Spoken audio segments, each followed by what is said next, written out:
जमीन पे बनाते हैं घर, रहते हैं हर पल अपने यहाँ पर। दिल की जमीन पे बनाते हैं घर, रहते हैं हर पल अपने यहाँ पर। कभी प्यार देते, बहुत प्यार देते,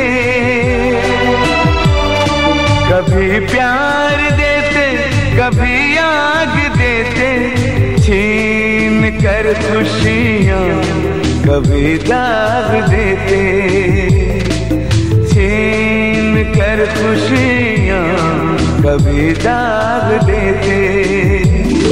ये रिश्ते ही तो,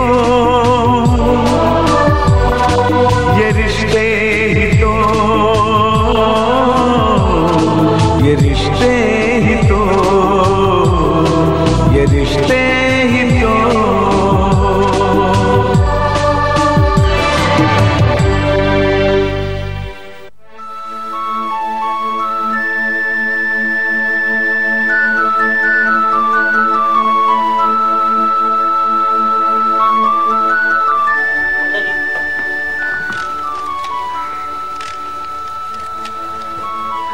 बंद कीजिए प्लीज।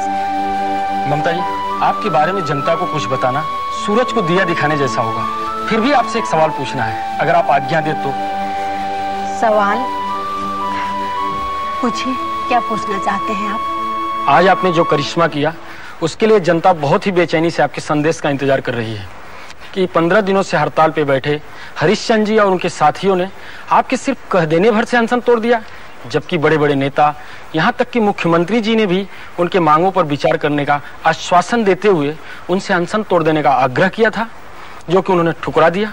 देखो बेटे, काम वही करना चाहिए जिसमें अपना कोई स्वार्थ नहीं हो। मंत्रियों ने क्या किया और क्या कहा ये तो मैं नहीं जानती। मैं तो सिर्फ उनसे विनती करने गई थी। इस तरह अनशन करके अपनी बात मनवाने से क्या फायदा। मैंने उनसे कहा, अगर भूखे रहकर अपने उद्देश्य को प्राप्त करते हो तो मैं भी आपके साथ हूँ। मैं भी तब तक अन्न जल ग्रहण नहीं करूंगी जब तक आप लोग नहीं खाओगे। मैंने तो सिर्फ उनसे इतना ही कहा और वो लोग अनशन तोड़ने को राजी हो गए। ममता जी, कुछ लोग कहते हैं कि किसी मंत्री या राजनेता ने आपसे मदद मांगी थी इस अनशन को तुड़वाने की खातिर। नहीं, ऐसी बात नहीं है। कोई भी मंत्री या नेता मुझे इस काम के लिए भेजते या न भी भेजते तो भी मैं हरिश्चंद्र जैसे लोगों के पास जरूर जाती। आज हमारे देश को मंत्री और नेताओं से ज्यादा जरूरत हरिश्चंद्र जैसे लोगों की है, जो अपने गरीब भाई बहनों के लिए 15-15 दिनों तक भूखा रहना जानते हैं। मेरी समझ में जो आया मैंने किया। गलत किया या सही ये तो ईश्वर ही जानता है। ममता जी, मेरा एक छोटा सा सवाल है। सुना है अमेरिका से कल आपकी पोती आ रही है। कितने वर्षों बाद अचानक ये रिश्ता?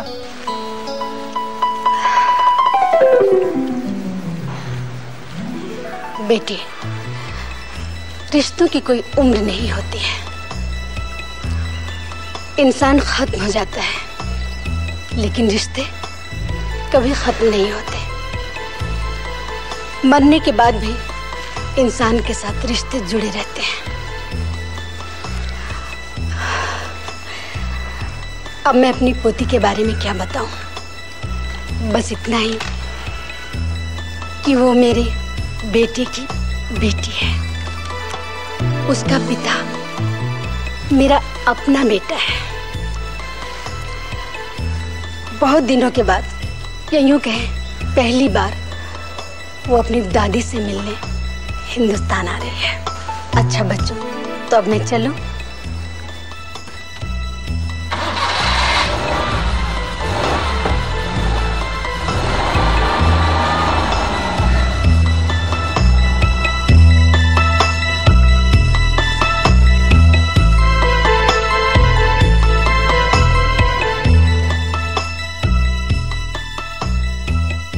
क्या देवियाँ इस कलयुग में भी पैदा होती हैं? ठीक कहती हो बेटी तुम। ममता जी सचमुच देवी है, वो देवी जिसने सिर्फ दुखी लोगों के लिए ही जन्म लिया है। आप कौन है माँ जी? मैं भी इस परिवार का एक अंग हूँ। परिवार? हाँ बेटी, यह आश्रम सिर्फ आश्रम ही नहीं, प्यार और ममता का मंदिर है। हम जैसे बहुत से लोग यहाँ एक परिवार की तरह रहते हैं। एक बात पूछूं माँ जी, आप बुरा तो नहीं मानेंगी? मेरे बारे में जानना चाहती हो ना?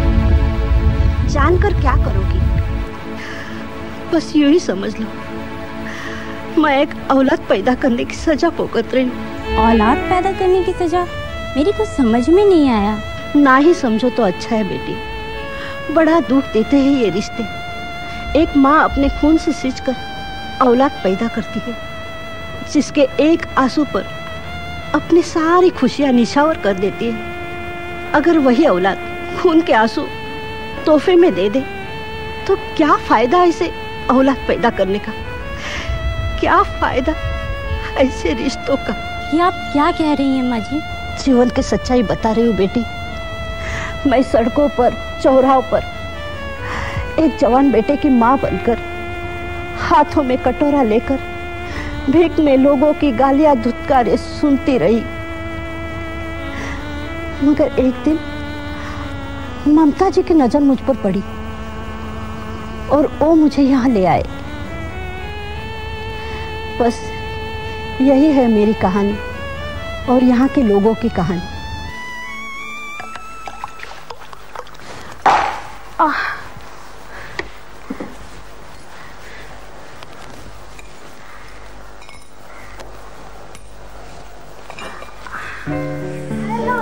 क्या हुआ आपा? अल्लाह, देखो खून निकल रहा है। उठो उठो उठो, दवा लगा दो। कुछ नहीं हुआ जुबेदा, जरा सा कान चुभ गया। लेकिन आपा, आप यहाँ कर क्या रही थी इस गिलास के साथ? प्यास लगी थी, सोचा पानी पी लो। गिलास हाथ से छूट गया। बूढ़ी हो गई हो ना, हाथ कांपने लगे हैं। आपा, आप अपने इन हाथों को मजलूमों की हिफाजत और अल्लाह की इबादत के लिए संभाल कर रखिए। पानी ही पीना था ना आपा, मुझे बुला लिया होता। तुम रिची का कमरा तैयार कर रही थी ना, इसलिए सोचा तुम्हें क्यों परेशान करूं। या मेरे अल्लाह, आप दूसरों के बारे में इतना क्यों सोचती हैं? आप अपने बारे में क्यों नहीं सोचती? खुदा ना खास्ता अगर आपको कुछ हो जाए, कभी सोचा है आपने?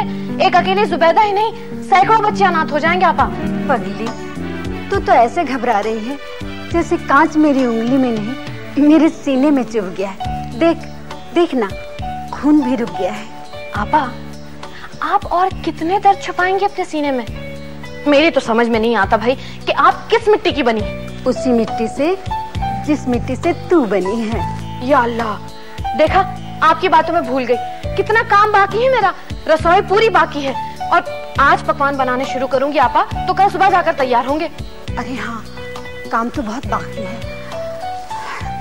तुम एसी वाले को खबर किया? मिठाई वाले को फोन किया?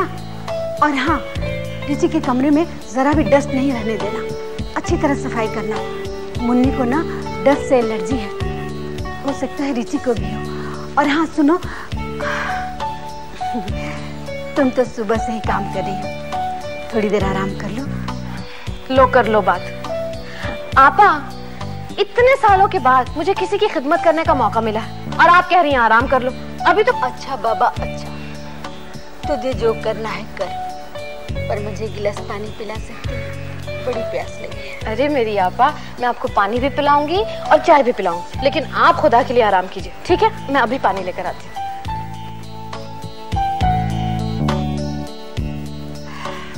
सचमुच रिची के आने की खबर सुनकर ये जुबैदा भी कितनी खुश हो रही है।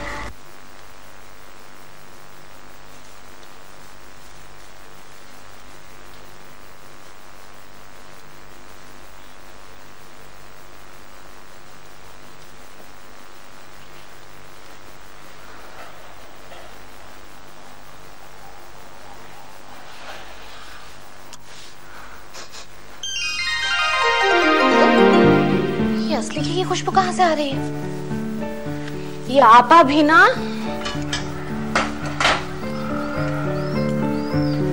आपा, ये क्या हो रहा है? हाँ, अच्छा, तो अपनी पोती के लिए अपने हाथों से हलवा बनाया जा रहा है ना? हाँ जुबैदा, मुन्ना को हलवा बहुत पसंद था। बाप को पसंद है तो शायद बेटी को भी पसंद होगा ही। जानती है, मेरे हाथ का बनाया हुआ हलवा मुन्ना बहुत खाता था। खत्म हो जाने के बाद भी कढ़ाई चाट जाता था। और पता है उसके बाद क्या कहता था? पता है क्या कहते थे मुन्ना बाबा? यही कहते थे ना, माँ हलवे में मजा नहीं आया। नटखटे का जब भी याद आता है रुला के ही जाता है। अरे पगली, तू क्यों रोने लगी? ये कोई रोने का वक्त थोड़ी है। और नहीं तो क्या आपा, पता नहीं खुदा ने एक माँ से एक बच्चे को क्यों छीन लिया।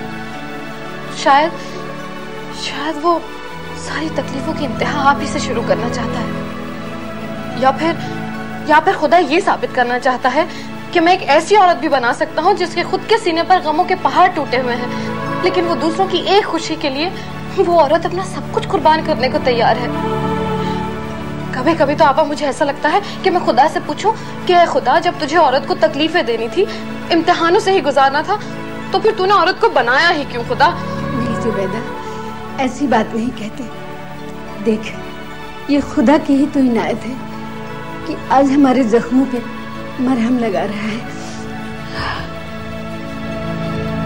जरा ठहर।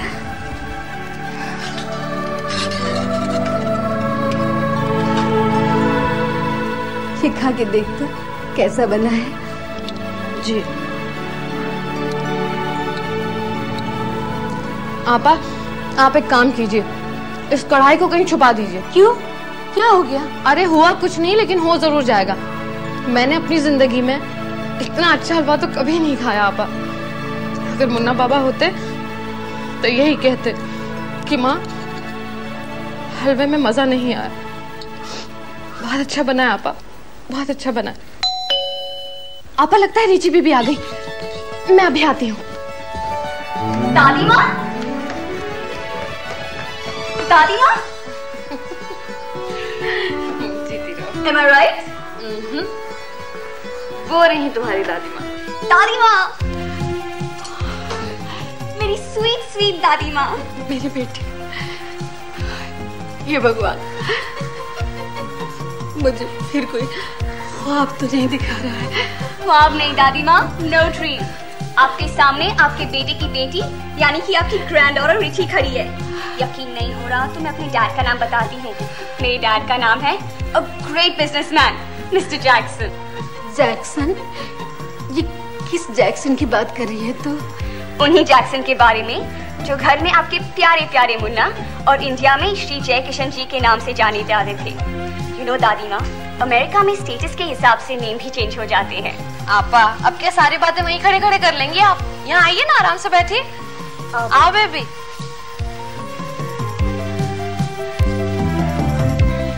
लो बेबी, पानी पियो। थैंक्स। आप पियेंगे आपा? बाय द वे, आपका इंट्रो? जी, I mean, आपकी तारीफ? मेरा नाम जुबैदा है बेबी। हाँ बेटी, ये जुबैदा है। कहने के लिए तो ये हमारे घर में काम करती है, लेकिन मेरे दुख सुख की अकेली साथी ये इसे भी तुम दादी अम्मा ही कह सकती हो। You're right दादी माँ। डैड भी कहते थे कि इंडिया में अगर सर्वेंट बड़ा हो तो उन्हें रिस्पेक्ट दी जाती है, और अगर छोटा हो तो प्यार से पुकारते हैं, है ना जुबैदा आंटी? बिल्कुल ठीक कहे आप लोग बैठ के बात कीजिए, मैं चाय लेकर आती हूँ। तो माय स्वीट स्वीट दादी माँ, सबसे पहले मैं अपने आने का रीजन बताना चाहती हूँ। पहले चाय वगैरह पीकर थोड़ा आराम कर लेना, फिर बातें करेंगे। नो, पहले काम फिर आराम। वैसे भी आई फील वेरी फ्रेश। अच्छा बाबा, अच्छा। लेकिन बेटे, ये तो बता, मेरा मुन्ना कैसा है?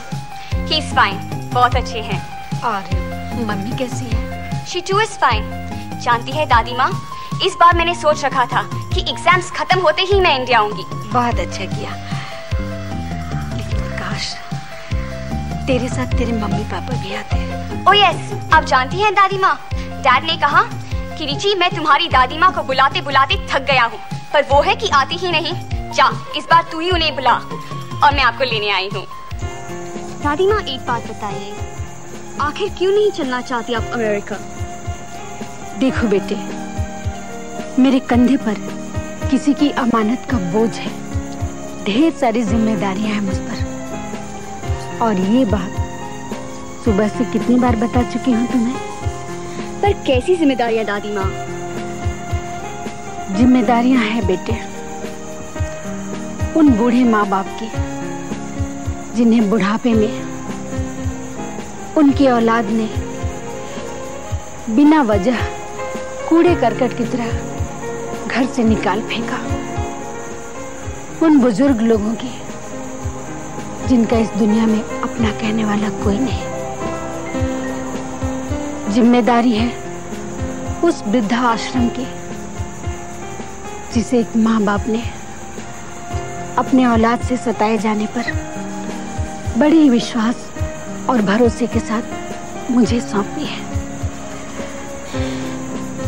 बेटे, जब से तुम आई हो तुमने आराम नहीं किया। चलो खाना खा लो और आराम करो। दादी माँ। हाँ बेटे। एक बात पूछूं? पूछो। मैं आज ही आपसे मिली हूँ और लगता है आपके बगैर नहीं रह सकती, तो आप इतने दिनों तक अकेली कैसे रह पाई? अकेली कहाँ हूँ बेटे, मेरे साथ बहुत सारी यादें हैं। कैसी यादें दादी माँ? बताओ ना प्लीज दादी माँ, बताओ ना। बताऊंगी बेटे, धीरे धीरे तुम सब कुछ जान जाओगे।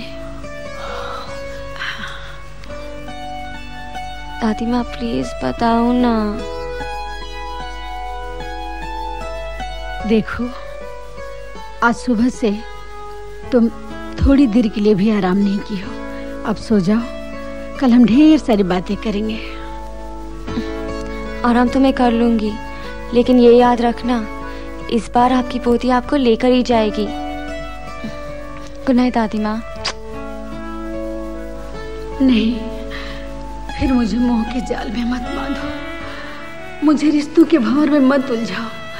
ये रिश्ते तो किस्मत भी कैसे कैसे खेल खेलती है। माँ क्या मरी, बेचारे बच्चे अनाथ हो गए और बद्रीनाथ जी अपाहिज। हाँ बहन, भगवान जाने इन बच्चों का क्या भविष्य होगा, कौन संभालेगा इन नन्हे से जानों को।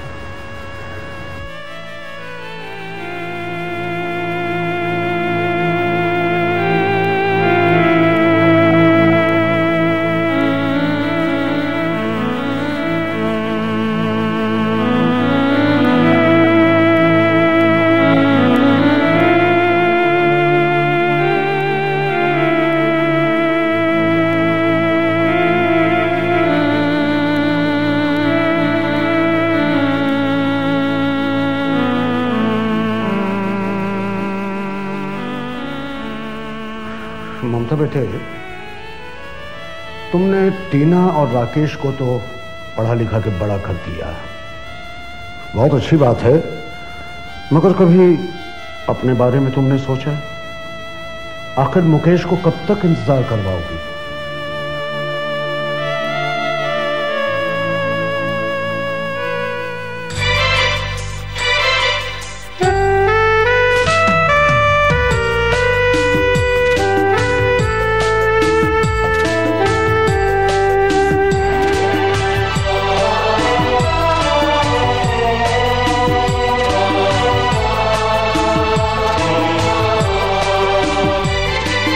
मुश्किलें आसान करता है ये, दिल से दिल की पहचान करता है ये।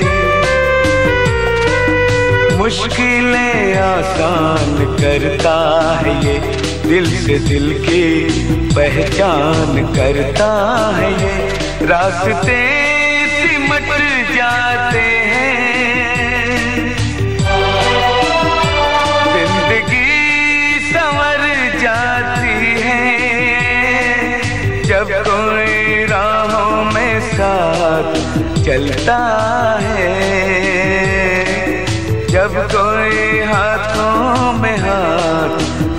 लगता है। ये रिश्ते ही तो,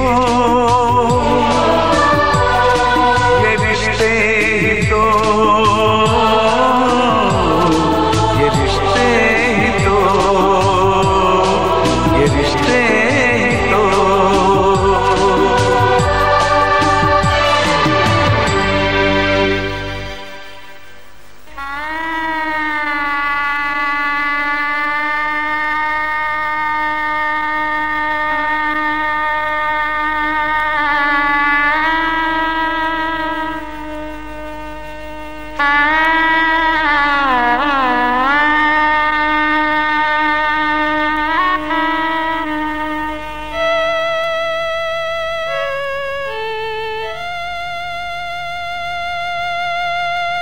दादी माँ, क्या हुआ दादी माँ?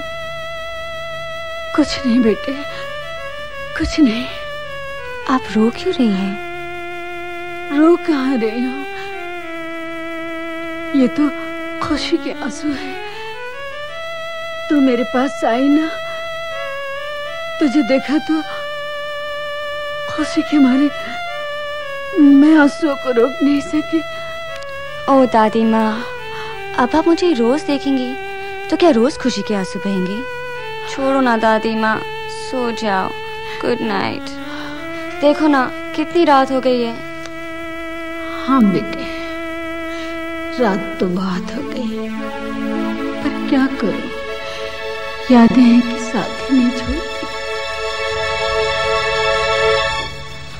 इतनी रात के घर आने से पहले टाइम तो देख लिया होता दीदी। आपके बालों पर वक्त की सफेद लकीर देखकर तो दीदी ऐसा लगता है आप अच्छी तरह जानती होंगी कि इतनी रात गए घर लौटने का क्या मतलब होता है। अनीता ठीक ही तो कह रही है। क्या गलत कहा उसने? दीदी, घर आने का भी कोई समय होता है। देखो दीदी, हमारी भी तो कोई मान मर्यादा है, सोसाइटी में इज्जत है। अगर आप हम लोगों के साथ एडजस्ट नहीं कर सकती तो अपना इंतजाम कहीं और कर लीजिए। अब भी वक्त है ममता, अपने बारे में सोच। आखिर क्या मिला तुझे अपने भाई बहन से, जिनकी जिंदगी बनाने के लिए अपने जीवन के सुनहरे पल गवा दिए? देख, सुजीत तैयार है, मौका हाथ से मत गवा, कर ले शादी।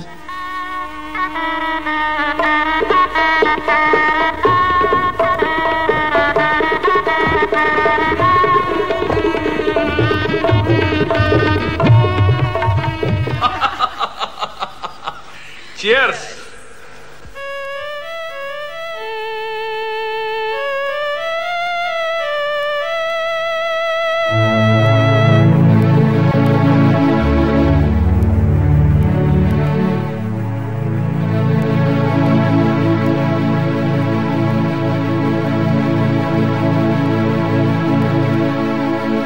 क्या गोद ले ले?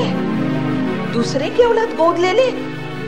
आज 3 बरस हो गए तुम्हारी शादी को, खुद तो औलाद दे नहीं सकी और दूसरे की औलाद गोद लेने की नसीहत दे रहे हो तुम। मुझे बर्दाश्त नहीं होता, ये मैं बर्दाश्त नहीं कर सकती। निकल जा इस घर से, निकल जा। ये आप क्या कह रही हैं माँ जी? आप इनको कुछ समझाइए ना, प्लीज इन्हें समझाइए ना। देखिए माँ जी क्या कह रही हैं। क्या समझाऊं, क्या कहूं? देखो ममता, अगर अपने घर में चिराग रोशन नहीं होता इसका मतलब ये नहीं है कि तुम बाहर का उजाला घर में लेके आओ। तुम तो मुझे औलाद दे नहीं पाई, लेकिन मैं जरूर तुम्हें तलाक देता हूं।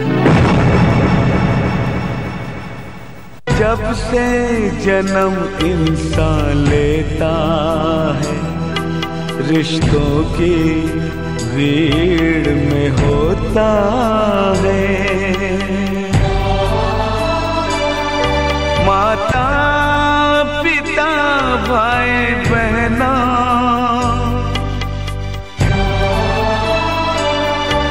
औलाद हो या हो महबूब,